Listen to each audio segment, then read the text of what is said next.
সমস্যা জীৱনত কেনেকৈ আহে জানেনে? জীৱনত সমস্যাসমূহ চাহকাপত লাগি থকা চামনিৰ দৰে হয়। আপুনি চাহকাপ খাই আছে আৰু তাৰ ওপৰত এটা চামনিৰ প্ৰলেপ জমা হয়। তেতিয়া আপুনি কি কৰে? চামনিখিনি গুচাই চাহকাপ খাব, নহয় জানো? ঠিক সেইদৰে জীৱনতো সমস্যা চাহকাপত জমা হোৱা চামনিৰ দৰে লাগি থাকে। আৰু তেওঁৱেই জীৱনত সফল হয়, যিয়ে চাহকাপত ফুৱাই দি চামনি গুচাই চাহকাপ খাবলৈ জানে। নহ'লে সি কি কৰিব? কান্দিব নেকি? চামনি উঠিল, চাহকাপ মই কেনেকৈ খাম? কি কৰিম এতিয়া? আৰে চামনি গুচাই খোৱা কেঁচুৱা নেকি? তেনেহ'লে সমস্যা আহিল বুলি আপুনি কান্দিব নেকি? লাইফত কাৰ প্ৰব্লেম নাথাকে? সমস্যাক একাষৰীয়া কৰি বল না আগুৱাই। কি অসুবিধা আছে ভাই? সমস্যাটো সদায় থাকিব। যদি আপুনি এইটো ভাবি আছে যে মই এই প্ৰব্লেমবিলাক শেষ হোৱাৰ পাছত এইটো কাম আৰম্ভ কৰিম, সেইটো কাম আৰম্ভ কৰিম, তেনেহ'লে আপুনি জীৱনত একোৱেই কৰিব নোৱাৰে। ঘৰৰ পৰাই বাহিৰত ওলাব নোৱাৰিব। 2024 পাৰ হ'ল আৰু এমাহ আছে। এমাহ ৰৈ দিও 2025ৰ পৰা আৰম্ভ কৰিম। আপুনি এনেকৈয়ে দিনবোৰ পাৰ কৰি আছেনে? বোলো ৰাস্তাৰ চব লাইট সেউজীয়া হোৱালৈ ৱেইট কৰোঁ, তাৰ পাছত ঘৰৰ পৰা ওলাই যাম। তেনেহ'লে কেতিয়াও ওলাব নোৱাৰে। ঘৰত বহি বহি লাইটবোৰ গ্ৰীণ হোৱালৈ ৰখি আছোঁ।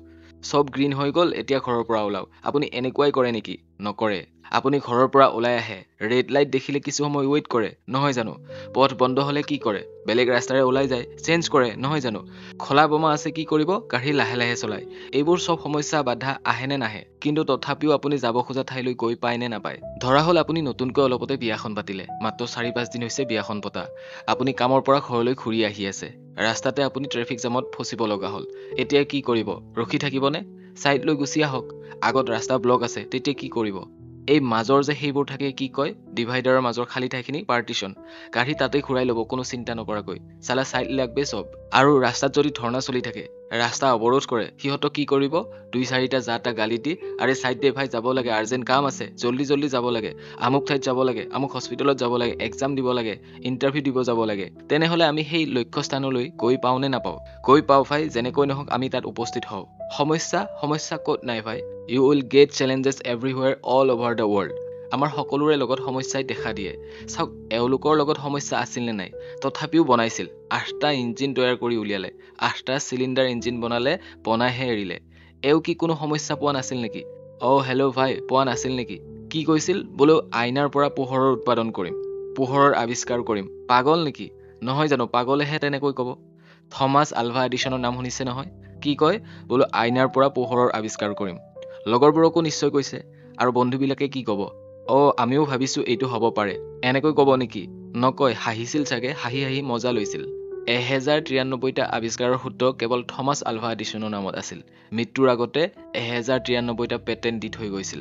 আৰু এই পৃথিৱীতে জন্ম লৈছিল, যিখন পৃথিৱীত আপুনি আৰু মই জন্ম লৈছোঁ। কোনো অন্য গ্ৰহৰ পৰা অহা নাছিল। 1093টা সূত্ৰ দি থৈ গৈছে, যিটো আজি আপুনি ঘৰত বেটাৰী চাৰ্জ কৰে, যিটো ইনভাৰ্টাৰৰ বেটাৰী আপুনি ঘৰত লগায়, থমাছ আলভা এডিছনে সূত্ৰ দি থৈ গৈছিল। সেই বেটাৰী থমাছ আলভা এডিছনে বনাইছিল। আপোনাৰ ঘৰত যিটো কাৰেণ্টৰ বিল অহা মিটাৰ আছে, যিটো মিটাৰে আপোনাৰ কিমান ইউনিট বিজুলী খৰচ হৈছে তাৰ হিচাপ ৰাখে, সেই মিটাৰ থমাছ আলভা এডিছনৰ সূত্ৰৰ ওপৰত আৱিষ্কৃত। আপুনি মই কল্পনা কৰিব নোৱাৰোঁ কেনেকৈ এই মিটাৰে বিজুলীৰ ইউনিট কিমান খৰচ হ'ল কেনেকৈ হিচাপ কৰে। এতিয়া ই অতি সহজ যেন লাগে, কিন্তু তাৰ আঁৰত শ বছৰৰ পৰিশ্ৰম জড়িত হৈ আছে বন্ধু। বহুত সহজ যেন লাগে, কিন্তু ইয়াৰ আঁৰত হাজাৰ হাজাৰ প্ৰচেষ্টা আৰু পৰিশ্ৰম লুকাই আছে। যেতিয়া বিজুলী ওলাব, কাৰেণ্ট আহিব, সেই ইলেক্ট্ৰিচিটিৰ হিচাপ নিকাচ কেনেকৈ কৰা যাব? এইটো ইমান সহজ কাম নহয় বন্ধু, ইমান সৰু কথা নহয়। 1093টা পেটেণ্ট বনাই থৈ গৈছে। আৰু তেওঁ 500 বছৰ জীয়াই থাকিটো কৰা নাই, আমাৰ দৰে এভাৰেজ আয়ুস লৈয়ে জীয়াই আছিল। আৰু খুব সম্ভৱ মানুহে তেওঁক নিশ্চয় পাগল বুলিয়েই কৈছিল, কিন্তু তেওঁ থমকি ৰোৱা নাছিল। সমাজখনত, দুনিয়াখনত নেগেটিভ চিন্তাধাৰাৰে জীয়াই থকা মানুহ 90% পাব।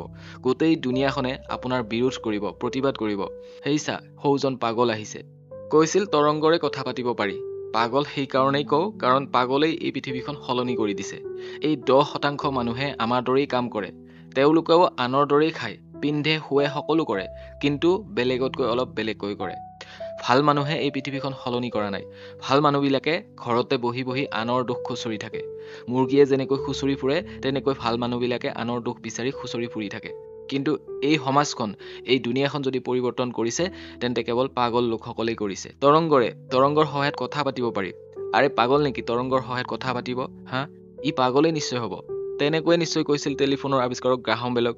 তেওঁ কৈছিল কি কৈছিল বোলো তৰংগৰে কথা পাতিব পাৰি। আপুনি ভাবি পাইছেনে নাই আপুনি অসমত আছে আৰু দিল্লী মুম্বাই লণ্ডনত থকা মানুহৰ লগত কথা পাতি আছে হয়নে নহয়?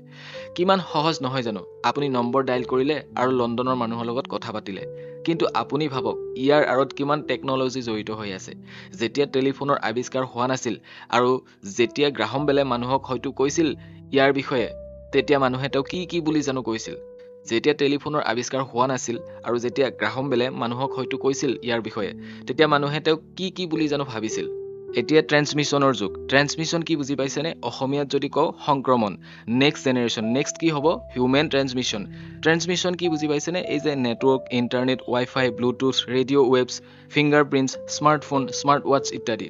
লাহে লাহে মানুহৰো ট্ৰেন্সমিশ্যন হ'ব। টিভিত নাৰদক দেখিছিল নহয়, নাৰায়ণ নাৰায়ণ বুলি য'তে ত'তে উপস্থিত হোৱা ব্যক্তিজন। আপুনিও নাৰদ হ'ব পাৰিব অতি সোনকালে অহা কেইবছৰমানৰ ভিতৰত। হিউমেন ট্ৰেন্সমিশ্যন অসমৰ পৰা মিনিটত লণ্ডনত উপস্থিত হ'ল। কাৰোবাৰ ঘৰত উপস্থিত হ'লগৈ। হুবহু আপুনি অসমত থাকিয়েই লণ্ডনত ঘূৰি থাকিব পাৰিব। ৰবট আহি গ'ল, চাৰিওফালে মানুহৰ সলনি ৰবটে কাম কৰিবলৈ ধৰিছে।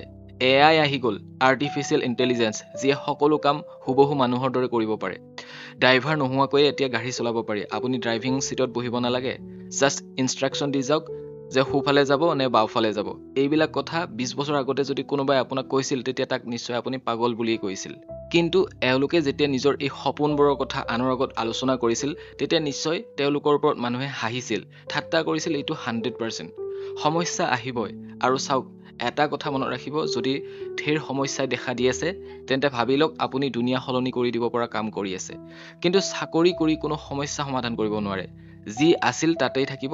ৰাতিপুৱা উঠিলে, ব্ৰেকফাষ্ট কৰিলে, অফিচ গ'ল, দুপৰীয়া লাঞ্চ কৰিলে, আবেলি বজাৰ কৰি ঘৰলৈ উভতি আহি সন্ধিয়া টিভিৰ সন্মুখত বহিল, বছ এই কাম। কোনো চেলেঞ্জ নাই।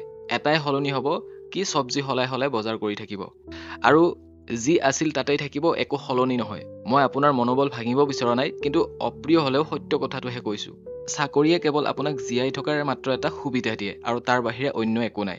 মই 10 বছৰ চাকৰি কৰাৰ পাছত আজি এই কথাষাৰ কৈছোঁ, মনত ৰাখিব। ধন্যবাদ।